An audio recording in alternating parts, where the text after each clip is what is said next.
Hello student. तो आज हम लोग पढ़ेंगे क्लास क्लास 10th का जैव प्रक्रम चैप्टर नंबर 6 है। अब यहाँ हम देखेंगे कि जैव प्रक्रम किसे कहते हैं। ठीक, सबसे पहले मेरा क्या रहेगा, जैव प्रक्रम कहते किसे हैं। तो देखो, इसका डिफिनेशन ये है कि वैसी सारी क्रियाएं जिनके द्वारा जीवों का अनुरक्षण अनुरक्षण क्या होती है ये भी बताते हैं, होता है, उसे हम जैव प्रक्रम कहते हैं। अब अनुरक्षण मतलब हमारे लाइफ में हमारे जो बॉडी फंक्शन जो भी सिस्टम है, यानी कि बॉडी सिस्टम, मेरे बॉडी सिस्टम में जो भी प्रक्रिया जो भी चीज हो रहा है, श्वसन, भोजन, पचना, जितने भी चीज, सभी किसके अंदर आते हैं, अनुरक्षण, उसी को बोलते हैं। और उसे हम क्या कहते हैं, जैव प्रक्रम कहते हैं। क्या कहते हैं, जैव प्रक्रम। तो जैव प्रक्रम समझने में किसी तरह का दिक्कत नहीं हुआ होगा। तो चलो हम आगे देखते हैं। आगे है सजीव वस्तु, इसी को क्या बोलते हैं, लिविंग थिंग्स। इंग्लिश में क्या बोलते हैं, लिविंग थिंग्स। इसी को क्या बोलते हैं, लिविंग थिंग्स बोलते हैं। देखो, इसका डिफिनेशन क्या है, एकदम बेसिक सा समझो। हमेशा क्लास 6, 6, 5, 2 सब में हम पढ़ते आए हैं, 8, 9 तक पढ़ते आए हैं कि वैसी वस्तुएं, क्या वैसी वस्तुएं सजीव वस्तु कहलाती है जिसे पोषण, शोषण, उत्सर्जन तथा वृद्धि जैसी क्रिया क्रियाएं होती है, जैसे जंतु, पौधे। अब देखो, इसका डिफिनेशन, इसका मतलब ये है, सजीव वस्तु इसे कहते हैं जिसमें जान हो, श्वसन की प्रक्रिया हो, भोजन की प्रक्रिया हो, उत्सर्जन हो, वृद्धि की प्रक्रिया हो। उस वैसे वस्तु को हम क्या कहेंगे, सजीव कहेंगे, सजीव वस्तु कहेंगे। जैसे एग्जांपल देखो, ये जैसे कि इंसान हो गया, ये फ्लाई हो गया, तितली हो गया, डॉग, एनिमल्स हो गए, फ्रूट्स हो गए, ट्री हो गए। तो ये सब जितने भी चीज है, इस सब में क्या है, वृद्धि होती है। यानी कि वृद्धि का मतलब, कहने का मतलब विकास होता है। यानी कि इसका अगर आज हम पौधा लगाए इतना बड़ा, तो कल होके यही पौधा इतना बड़ा, यानी कि 1 महीना बाद या 10 दिन बाद इतना बड़ा हो जाएगा। तो इसमें क्या हो रहा है, वृद्धि हो रहा है, यानी कि बढ़ रहा है। और इसमें शोषण भी हो रही है, इसमें इसको भोजन की भी जरूरत होती है। तो इस सब चीज, यानी कि जिसमें शोषण और श्रवण, उत्सर्जन और बुद्धि जैसी प्रक्रिया हो, क्रिया होती है, वैसी वस्तु को हम लोग क्या क्या कहते हैं, सजीव वस्तु कहते हैं। अब देखते हैं यही निर्जीव वस्तु। अब निर्जीव वस्तु किसे कहेंगे, वे सभी वस्तुएं निर्जीव वस्तुएं कहलाती है। कौन सी, जिसमें जिसमें जीवन की कोई भी आवश्यकता कार्य संपन्न नहीं होता है। अब देखो, ऐसी वस्तु जिसमें न तो श्वसन की प्रक्रिया हो, यानी कि सांस लेने की न प्रक्रिया हो, जिसमें पोषण यानी कि उसको भोजन की जरूरत हो, और उसमें क्या कहते हैं, वैसी वस्तु जिसमें वृद्धि नहीं होता हो, यानी कि अगर आज 5 kg का है, तो ये 1 महीना बाद भी ये 5 kg का ही रहेगा, ये बढ़ेगा नहीं। जैसे कि इंसान, अगर मान लो कोई बेबी जन्म लेता है, जब बेबी का बॉर्न होता है, तो क्या होता है कि अगर वो आज 3 kg का है, तो 10 महीना बाद यही बेबी कितना का हो जाएगा, 10 kg, 20 kg का हो जाएगा, ऐसे हो जाता है। तो इसमें क्या हुआ है, चेंज होता रहता है। लेकिन निर्जीव थिंग में क्या होता है, निर्जीव यानी कि नॉन लिविंग में क्या होता है कि इसका ना तो श्वसन का प्रक्रिया होगा, ना इसे भोजन की जरूरत होगी, ना इसे इसका वेट बढ़ेगा। तो ऐसी वस्तु को हम क्या बोलेंगे, निर्जीव वस्तु बोलेंगे। क्या बोलेंगे, निर्जीव वस्तु। तो अब देखते हैं कि निर्जीव वस्तु तथा सजीव वस्तु में अंतर देख लेते हैं। ठीक, तो हम देखेंगे निर्जीव वस्तु तथा सजीव वस्तु में अंतर। जैसे कि सजीव और निर्जीव में अंतर, अब देखेंगे कि निर्जीव वस्तु किसे बोलते हैं और सजीव वस्तु, ये पोषण नहीं करते हैं और ये सजीव पोषण करते हैं। इसमें शोषण नहीं होता है, इसमें शोषण होती है। ये जनन मतलब नहीं करते, जनन का मतलब है कि रिप्रोड्यूस नहीं करते, यानी कि ये नहीं कि मतलब जनरेशन इसका बढ़ता नहीं है। निर्जीव में क्या होता है कि ये नहीं कि इसका बढ़ता है, यानी कि आज जैसे कि कोई प्लांट्स है, तो उसका मतलब छोटा सा प्लांट होता है, फिर उससे बीज होती है। तो ये सब निर्जीव में नहीं होता है, और ये सजीव में होता है। इनमें वृद्धि नहीं होती है, इसमें वृद्धि नहीं होती है, इसमें वृद्धि होती है। ये स्थान परिवर्तन नहीं करते। अगर हम किसी वस्तु को यहाँ रख दिए, तो ये यहीं के यहीं रहेगा, और ये स्थान परिवर्तन करते रहते हैं। स्थान परिवर्तन कैसे, जैसे कि अगर कोई एनिमल्स है तो कभी यहाँ है तो कभी वो चढ़ के यहाँ आ जाएगा। तो ये क्या करते हैं कि स्थान परिवर्तन करते हैं। तो ये दोनों में अंतर समझने में किसी तरह का दिक्कत नहीं हुआ होगा। तो आगे हम देखते हैं, एक चीज देखें, यहाँ पे विषाणु सजीव और निर्जीव दोनों होते हैं। यानी कि विषाणु जो है सजीव भी होते हैं और निर्जीव दोनों होते हैं। यह सजीव कोशिकाएं का संक्रमित करता है तो सजीव होता है, तथा खुले वातावरण में निर्जीव होता है। जैसे देखेंगे एक चीज कि हम जीवाणु बोलेंगे किसको मेन टॉपिक ये है कि जीवाणु किसको बोले हैं, तो अन्य जीवों के अंदर पाए जाने वाली सूक्ष्म जीव, क्या सूक्ष्म जीव होते हैं जिनकी संख्या लाखों में होती है, उसे हम क्या कहते हैं, जीवाणु कहते हैं। ठीक। अब देखो विषाणु किसको बोलते हैं, जिसको वायरस बोलते हैं।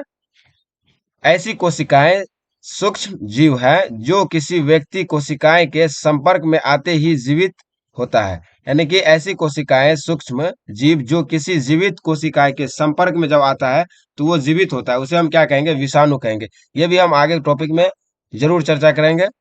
आगे देखेंगे हम, अगला है जैव प्रक्रम। अब जैव प्रक्रम किसे बोलते हैं, कि वैसी प्रक्रम जो संयुक्त रूप से जीवों का अनुरक्षण का कार्य करते हैं, जिसे जैव प्रक्रम कहते हैं। वही सेम चीज जो आगे हम बताए थे कि वैसी वैसी प्रक्रिया जो हमारे शरीर की हर एक संरचना, हर एक चीज की मेंटेनेंस करता है, उसे हम क्या कहेंगे, जैव प्रक्रम बोलेंगे। ठीक। अब हम देखेंगे इससे आगे, अगला है जैव प्रक्रम की सम्मिलित प्रक्रिया है। यानी कि बहुत सारे प्रक्रिया है, जैसे कि पोषण है, शोषण है, वहन है, उत्सर्जन है। तो ये हम एक एक करके पढ़ेंगे कि शोषण क्या होती है, पोषण क्या होती है, उसके बाद वहन क्या होती है, उत्सर्जन क्या होती है। तो अब हम देखेंगे कि शोषण। अब शोषण किसको बोलेंगे, तो वो हम जान लेते हैं। देखो, शोषण बोलेंगे भोजन ग्रहण करना, पचे भोजन का अवशोषण एवं शरीर के द्वारा अनुरक्षण के लिए उपयोगी उसका उपयोग पोषण कहलाते हैं। जैसे कि अगर हम फ्रूट्स खाएं, ठीक, उसको क्या किया, हमारे पेट में गया, पचा, पचने के बाद क्या हो गया, उससे जो अवशोषण एवं शरीर के द्वारा, यानी कि जिस जिस शरीर को हमारी ऊर्जा चाहिए, और वो जो कन्वर्ट होके, यानी कि चेंज होके, पहले फ्रूट था उसके बाद चेंज होके, चेंज हुआ भोजन, उसके बाद क्या हुआ, अवशोषण एवं शरीर के अन्य सुरक्षित, यानी कि अन्य जगह पे पहुंचाया, उसी को क्या कहेंगे, हम पोषण कहेंगे। ठीक। आगे देखेंगे हम पोषण के प्रकार। पोषण के प्रकार, पोषण के आधार पर जीवों को दो समूह में बांटा गया। कितने में, दो समूह में बांटा गया। जैसे कि फर्स्ट है स्वपोषी। अब स्वपोषी किसको बोलेंगे, और एक होता है विषम पोषी। अब देखो विषम पोषी ये भी हम पढ़ने वाले हैं, और विषम पोषी इसके तीन प्रकार होते हैं। जैसे पहला है मृत जीवी पोषण, जैसे कि कवक, बैक्टीरिया, प्रोटोजोआ। ये क्या है, मृत जीव है। क्या है, मृत जीवों है। तो इसके बारे में भी हम चर्चा करेंगे। जैसे सेकंड, ये फर्स्ट हो गया, ये सेकंड। परजीवी पोषण, जैसे गोलक्रीम हो गया, मलेरिया हो गया, परजीवी, ये सब क्या है, परजीवी है। ठीक। अब देखेंगे जैसे कि तीसरा प्राणसीमक पोषक, जैसे कि अमीबा, मेढक, मनुष्य, ये सब क्या है, प्राणिस पोषक है। तो ये इस प्रकार का पोषक के प्रकार थे। अब हम देखेंगे सबसे पहला स्वपोषी किसे बोलते हैं। क्या, स्वपोषी किसे बोलते हैं। तो अब देखो, स्वपोषी बोले भोजन का वह तरीका जिसमें जीव अपने आसपास के वातावरण में उपस्थित सरल अजैव पदार्थ, जैसे कि CO2, पानी, गैस के प्रकाश के अपना भोजन स्वयं बनाता है। उदाहरण हरे पौधे। अब जैसे देखो कि कुछ ऐसे मतलब सजीव पदार्थ हैं जो क्या कहते हैं कि खुद भोजन बनाते हैं, दूसरे पे डिपेंड नहीं रहते हैं। वही जैसे कि प्लांट हो गया, ये लोग मतलब प्लांट क्या करते हैं कि खुद से भोजन बनाते हैं, जमीन से, अर्थ से पानी लेता है। जैसे ये प्लांट देखो, इसको ना तो कोई खाना बना के दे रहा है, क्या करते हैं, खुद खाना बनाते हैं। ठीक। कहाँ से, तो वायुमंडल यानी कि वातावरण से लेते हैं। क्या सब लेते हैं, तो CO2 लेते हैं, कार्बन डाइऑक्साइड लेते हैं, वाटर लेते हैं, ठीक, यानी पानी। उसके बाद सूर्य, सूर्य से क्या लेते हैं, क्लोरोफिल लेते हैं। सॉरी, क्लोरोफिल मतलब सूर्य का प्रकाश से ऊर्जा लेते हैं। उसके बाद प्रकाश से अपना भोजन स्वयं बनाते हैं। ये सब चीज मिला के खुद का भोजन बनाते हैं। तो ऐसे पोषक को क्या कहेंगे, स्वपोषी कहेंगे। तो यहाँ तक दिक्कत समझने में नहीं हुआ होगा। जैसे देखेंगे, स्वपोषी पोषण हरे पौधे में तथा कुछ जीवाणु जो प्रकाश संश्लेषण कर सकते हैं उसी में पाए जाते हैं। वही वही मतलब जो भी पौधे हैं, क्या कि जो भी पदार्थ जिसमें क्लोरोफिल मतलब जो प्रकाश संश्लेषण कर सकते हैं, वो लोग क्या कहते हैं, वैसे पदार्थ क्या कहते हैं, स्वपोषी कहलाते हैं। खुद से भोजन बनाते हैं। स्वपोषी जीवन जीव की कार्बन तथा ऊर्जा की आवश्यकता प्रकाश संश्लेषण द्वारा पूरा होता है। इसको जो ऊर्जा मिलती है या प्रकाश मतलब किसके थ्रू मिलता है, प्रकाश के थ्रू मिलता है। यानी कि स्वपोषी जीव को जो है कार्बन और ऊर्जा प्रकाश के थ्रू मिलता है। इस चीज को आप याद रखोगे, ठीक। आगे देखेंगे हम। अगला है प्रकाश संश्लेषण।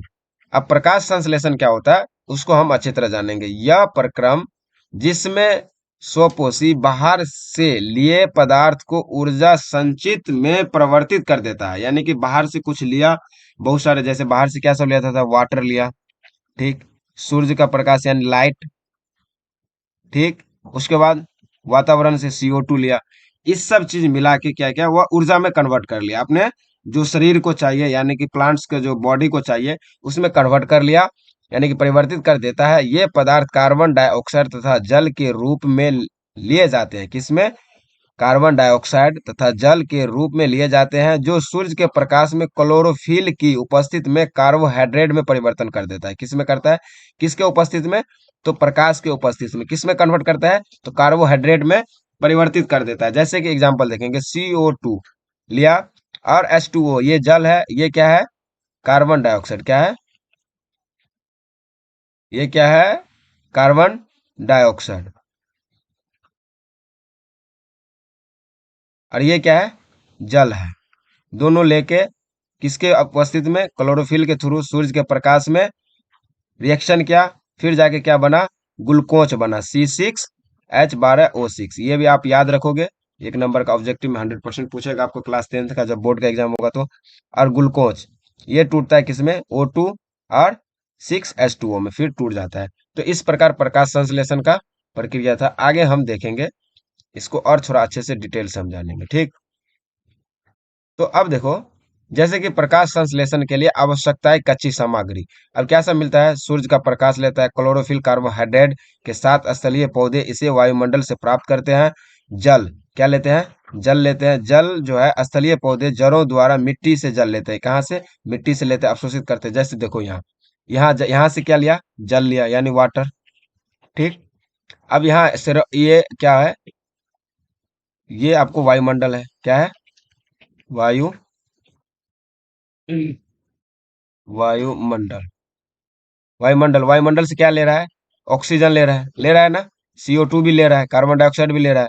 और ये जो है क्लोरोफिल मतलब इसी में रहता है। और क्या कहते हैं, लाइट भी ले रहा है, यानी कि प्रकाश भी ले रहा है, ठीक। तो ये सब चीज मिलके प्रकाश संश्लेषण की प्रक्रिया होती है। तो ये प्रकाश संश्लेषण की प्रक्रिया समझने में दिक्कत नहीं हुआ होगा, अगर हुआ तो कमेंट में जरूर बताएं, हम जरूर आपको फिर से एक्सप्लेन करना चाहेंगे, ठीक, कर देंगे। आगे देखेंगे प्रकाश संश्लेषण के दौरान होती घटनाएं, यानी कि कौन कौन सी घटनाएं होती है। जैसे देखेंगे क्लोरोफिल जो है, क्लोरोफिल के द्वारा प्रकाश ऊर्जा को अवशोषित करना। क्लोरोफिल द्वारा प्रकाश ऊर्जा को अवशोषित करना, प्रकाश ऊर्जा को रासायनिक ऊर्जा में निरूपित करना। यानी कि प्रकाश क्या करता है, प्रकाश ऊर्जा जो है वह उसको रासायनिक ऊर्जा में रूपांतरित कर देता है, यानी कि चेंज कर देता है। तथा जल अणुओं को हाइड्रोजन तथा ऑक्सीजन में अपघटन करना, यानी कि जल का जो भी अणु था उसको किस में कर दिया, हाइड्रोजन और ऑक्सीजन में अपघटन कर दिया, यानी कि तोड़ दिया। जैसे कि H2O जल बनता है, जल को क्या किस में तोड़ा, हाइड्रोजन को अलग कर दिया और ऑक्सीजन को अलग कर दिया, ठीक। कार्बोहाइड्रेट कार्बोहाइड्रेट का कार्बोहाइड्रेट में अपचयन करना। तो इस प्रकार से प्रकाश संश्लेषण के द्वारा जो होती घटनाएं हैं, तो ये सारा था। तो हम देखेंगे अब कि क्लोरो अच्छा क्लोरोफ्लाइट क्या होता है। क्लोरोफ्लाइट होती है कि पत्ती की कोशिकाएं में जो हरे रंग का बिंदु दिखाई देता है, ये हरे बिंदु कोशिकाएं हैं जिन्हें हम क्लोरोफ्लाइट कहते हैं या क्लोरोफिल भी कहते हैं। इसे हम क्लोरोफिल भी कहते हैं, या तो क्लोरोफ्लाइट कहते हैं या फिर इसी को क्लोरोफिल भी कहते हैं। तो ये मत समझना कि ये कौन सी टॉपिक आ गया, इसी का दो नाम है। जैसे ये पत्ता देखते हैं, तो ये जो छोटा छोटा है इसी को बोलते हैं, क्या बोलते हैं, क्लोरोफिल बोलते हैं। इसी को क्या बोलते हैं, क्लोरोफिल बोलते हैं। तो यहाँ तक समझने में नहीं दिक्कत होगा। तो देखो अब हम देखते हैं अगला। अब ये रंध्र क्या होती है, रंध्र देखो, पत्ती के सतह पर जो छिद्र होते हैं उसे हम रंध्र कहते हैं। जैसे देखो ये पत्ती है। अब मान लो कि कोई ये एक पत्ती ले लेते हैं। ठीक, ये अगर पत्ती ले लिए तो हमको यहाँ एक छिद्र देखते हैं। जब इसको माइक्रोस्कोप या मतलब कुछ ऐसा टेक्निकल मशीन से देखते हैं तो ये इस प्रकार के देखते हैं। ये जो छिद्र है, ये जो छिद्र दिखाई देता है, इसी को बोलते हैं रंध्र बोलते हैं। क्या बोलते हैं? इसी को बोलते हैं रंध्र। तो ये समझने में दिक्कत नहीं हुआ होगा। रंध्र समझने में अगर दिक्कत समझने में है, देखो रंध्र को ही इंग्लिश में क्या बोलते हैं? एस्टोमेटा बोलते हैं। क्या बोलते हैं? एस्टोमेटा। ठीक, इसी को क्या बोलते हैं? एस्टोमेटा। तो यानी पत्ती पर जो वो सूक्ष्म छेद मतलब छिद्र होते हैं उसे हम रंध्र कहते हैं। रंध्र के प्रमुख कार्य क्या है कि प्रकाश संश्लेषण के लिए पौधे की अधिकांश आदान प्रदान इन्हें छिद्र के द्वारा होता है। यानी कि जब प्रकाश संश्लेषण होती है तो इसी छिद्र के साथ आदान प्रदान होती है। वाष्प सर्जन प्रक्रिया में जल वाष्प के रूप में रंध्र निकल जाता है। तो इस प्रकार था, इसको हम अच्छे से हम समझाते हैं। अब देखो, जैसे कि मान लो ये कोई पेड़ है। ठीक, ये क्या है? पेड़ है। ये पेड़ है और ये इसका एक पत्ता, मान लो बड़ा वाला पत्ता है। ठीक, इसको क्या बोलते हैं? लीफ बोलते हैं, पत्ती। अब ये जो इसमें छोटा छोटा सा ये छिद्र है, इसको क्या बोले अभी? इसी को बोलते हैं एस्टोमेटा बोलते हैं। एस्टोमेटा। इसी को हिंदी में क्या बोलते हैं? रंध्र बोलते हैं। ठीक, जब अगर इसी को हम जूम करेंगे तो वो इस प्रकार का दिखाई देगा, किरनी की तरह, काजू की तरह ऐसे दिखाई देगा। ठीक, ऐसे दिखाई देता है। इसी का नाम क्या है? ये जो है इसका असल काम है, इसको बोलते हैं ग्रैंड सेल। क्या बोलते हैं? गार्ड सेल बोलते हैं। क्या बोलते हैं? इसी को क्या बोलते हैं? गार्ड सेल बोलते हैं। हिंदी में इसी को बोलते हैं क्या? द्वार कोशिकाएं। कोशिकाएं, इसी को क्या बोलते हैं? द्वार कोशिकाएं। इसका शेप कैसे होता है? इसका शेप यानी कि आकार, इसका आकार जो होता है किडनी की तरह होता है। अभी बोले थे ना, कैसे होता है? किडनी के आकार का होता है। किडनी को इंग्लिश में क्या बोलते हैं? विक्र बोलते हैं। ठीक, विकृता। अब इसका देखो, इसका डिफिनेशन अगर हम सुन ले कि एस्टोमेटा के इस काम क्या है, तो इसका काम है इट्स कंट्रोल। इट्स कंट्रोल, एक मिनट पेन चेंज कर लेते हैं। ठीक, इसका काम है, इसको हटा दो। इसका काम है it control the opening and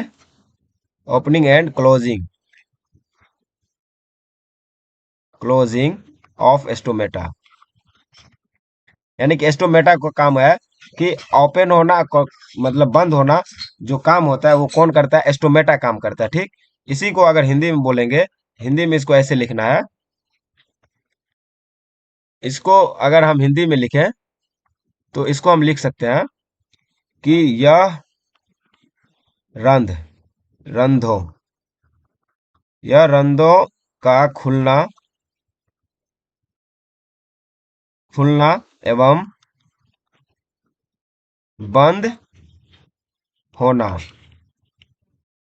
बंद होना नियंत्रित नियंत्रित कहते हैं। ठीक, तो ये समझने में दिक्कत नहीं हुआ है। अब देखो कि इससे हम थोड़ा सा और डिटेल में जाते हैं। तो एक हम बनाते हैं क्या? एस्टोमेटा। अब देखो इसको बनाना कैसे है। ये बना मेरा एक एस्टोमेटा। ठीक, ये इस प्रकार है। इसको क्या बोलते हैं? बीच में जो ये रहता है, इसी से इसी से क्या होता है? इसको क्या बोलते हैं? सबसे पहले तो इसको क्या बोलते हैं? इसको बोलते हैं ग्रैंड सेल। अभी बताए थे,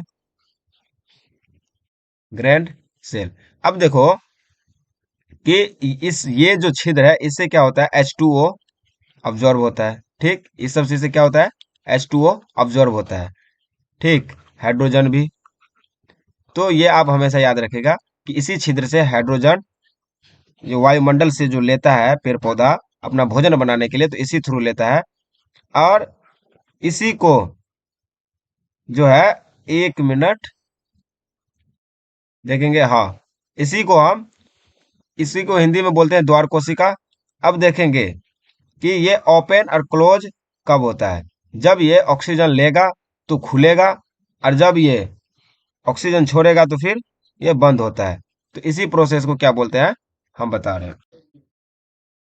तो इस ये जब खुलेगा कब, खुलेगा कब, जब यह, यानी कि इसी को ओपन, ये तब खुलेगा जब ऑक्सीजन, जब H2O या फिर ऑक्सीजन गैस